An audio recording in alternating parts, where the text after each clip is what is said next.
This is a breakthrough of a thought. So if you're seeing this video, it's meant for you. The one thing Jesus never did is separate faith from his works.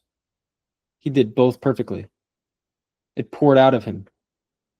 But nowadays, the modern world separates faith from works. We even need videos. I even made a video on what faith means and works means and how both are needed. Why is a video even needed nowadays for that? What we think is how we act, and how we act shows what we believe. That is simply it. Stop overcomplicating it. Okay, let me explain this breakthrough thought. And I heard it from a brother in a Bible study, and it changed how I look at things, and it confirmed what I'm saying now. It says in Hebrew, the word Shema encompasses both hearing and obedience. It signifies not just auditory reception of a message, but also a response of attentive listening and subsequent action, indicating a deep understanding and compliance with what has been heard. Let me explain some more. Passages like Exodus 24:7 and Deuteronomy 11:13 illustrate this connection where hearing and doing are used synonymously. Jesus' words, "He who hears, let him hear. He who has ears to hear, let him hear." Also the emphasis on the importance of not just hearing, but also understanding and obeying his teachings. Okay, Shema. Shema, Shema. It's multifaceted, meaning to hear, to listen, to give attention to understand, to submit to.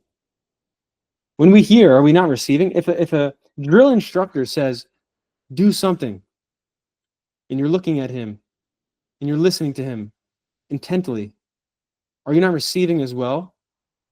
And are you not going to do the action he says?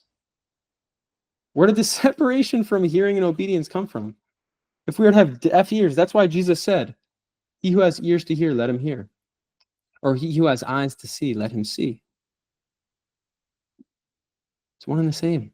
It's not merely about the physical act of hearing, but also the response that follows. Okay?